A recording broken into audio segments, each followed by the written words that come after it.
فردوس بری کا تنقیدی جائزہ۔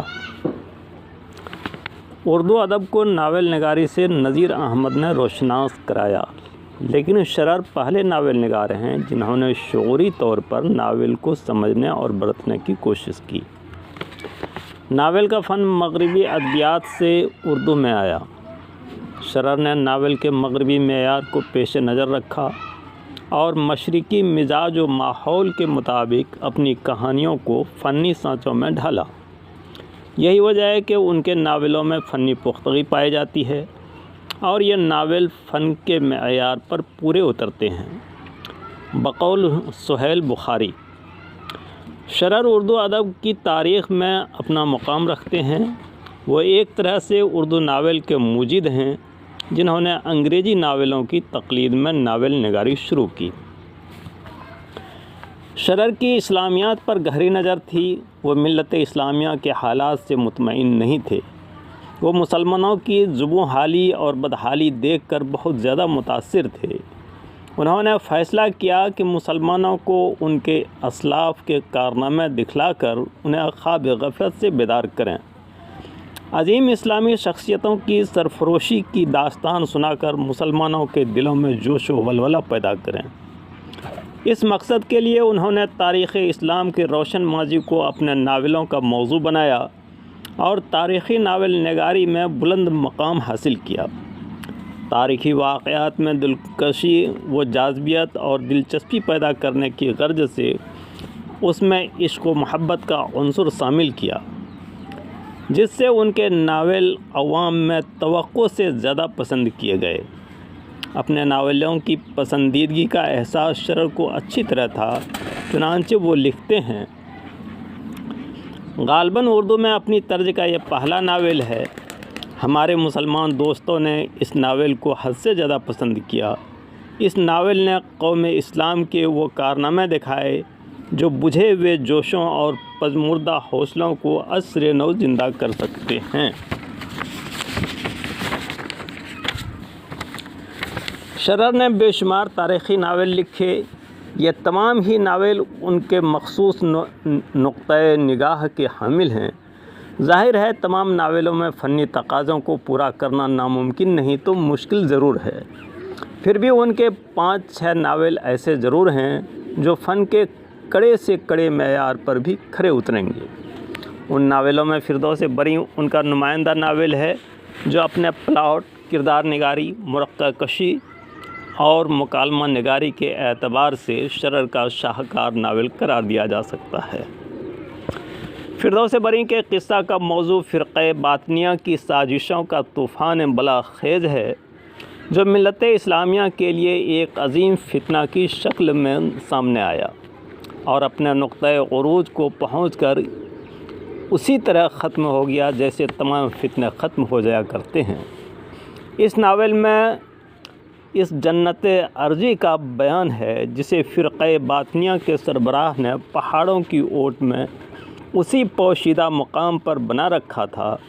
یہ مصنوعی جنت ہر طرح کے سامان عیش و عشرت سے آراستہ تھی۔ لوگوں کو بے ہوشی کے عالم میں اس جنت میں لایا جاتا تھا۔ عیش و عشرت کی زندگی گزارنے کے بعد جب بے ہوشی کے عالم میں انہیں دوبارہ ان کی دنیا میں بھیج دیا جاتا تو وہ دوبارہ اس جنت ارضی میں پہنچنے کے لیے بے تاب ہو جایا کرتے تھے۔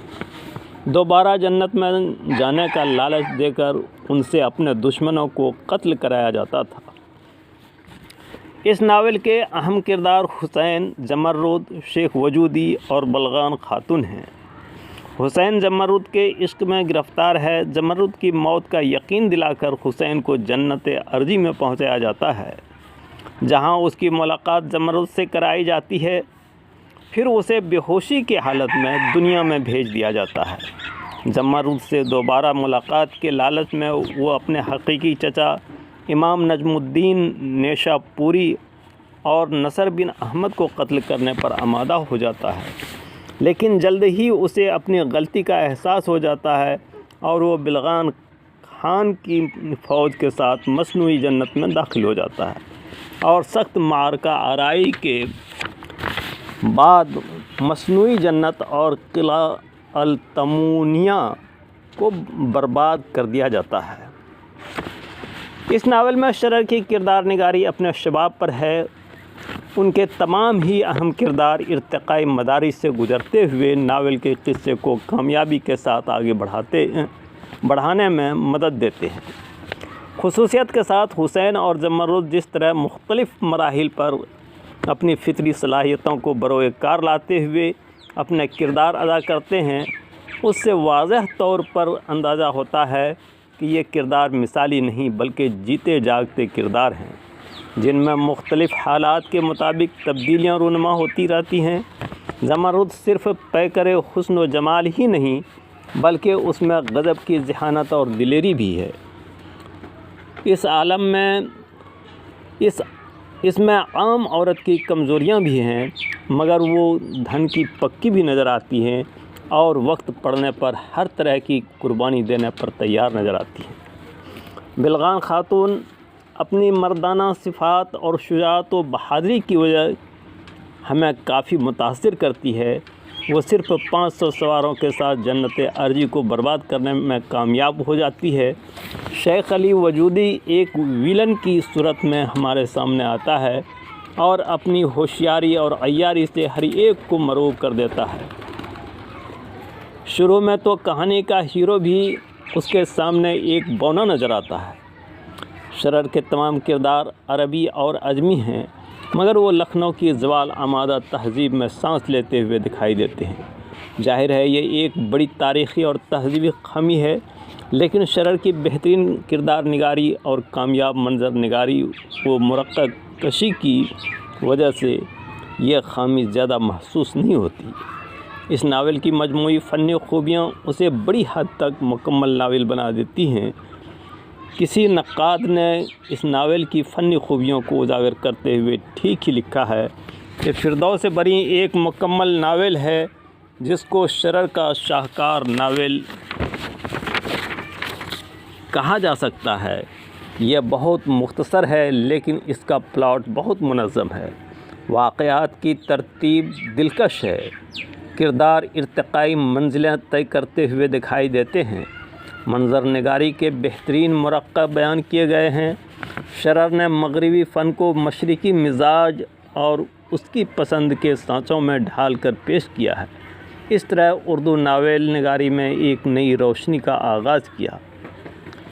مذکورہ خیالات حقیقت پر مبنی ہے، لہٰذا ہم کہہ سکتے ہیں کہ فردوس بری عبدالحلیم شرر کی ایک کامیاب فنکارانہ پیشکش ہے جو ادب عالیہ میں ایک اضافہ ہے۔